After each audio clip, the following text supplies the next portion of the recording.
Saya Kang Yoto, Bupati Bojonegoro. Sebenarnya kami sih nggak kebayang ya, akhirnya dimenangkan itu kami nggak kebayang. Tapi ini adalah apresiasi dan dorongan supaya kami lebih serius lagi. Karena persoalan alam sebenarnya adalah persoalan lingkungan hidup dan persoalan ada penghargaan maupun tidak harus kami tangani dan kami perbaiki. Problem kami ini kan air terlalu banyak pada musim hujan, kemudian air itu sangat kurang pada musim kemarau, dan satu lagi kotor, gitu kan, kotor. Karena itulah maka kami terus harus berusaha memperbaiki. Di samping juga udara yang cenderung kotor karena aktivitas ekonomi yang sekarang terus terjadi di Bojonegoro.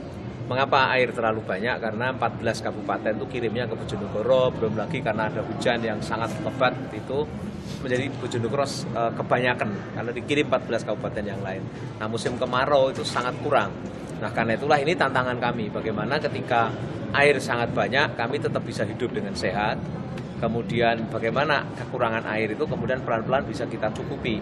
Nah, kami kemudian fokus pada 3 hal. Yang pertama adalah bagaimana mengurangi sebab kerusakan.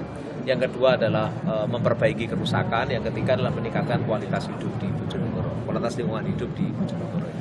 Sebenarnya yang pertama adalah cara kami mengelola lingkungan hidup itu pertama adalah pasti kami ini lebih kepada heavy-nya kepada perilaku, karena semua ini sumbernya ada pada perilaku. Misalnya kerusakan catchment area kami itu karena perilaku di mana orang kemudian mengeksploitasi, mengambil kayu secara berlebihan. Maka inilah yang kemudian kita coba dekati perilakunya.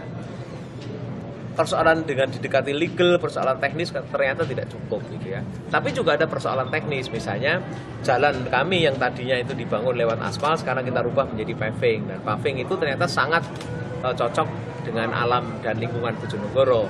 Tanahnya yang gerak, kemudian juga kekeringan sehingga bisa memasukkan air di dalam bawah tanah.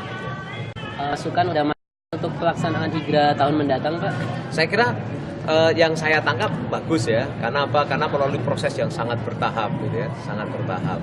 Dan yang saya suka adalah apresiasi ini diberikan bukan hanya dari sisi hasilnya, tapi dari inisiatif, mekanisme, kinerjanya, dan kemudian bagaimana sebenarnya itu semua dilakukan secara serempak. Bukan hanya bertumbuh kepada hasilnya, tapi pada inisiatif-inisiatif, upaya-upaya yang serius dilakukan.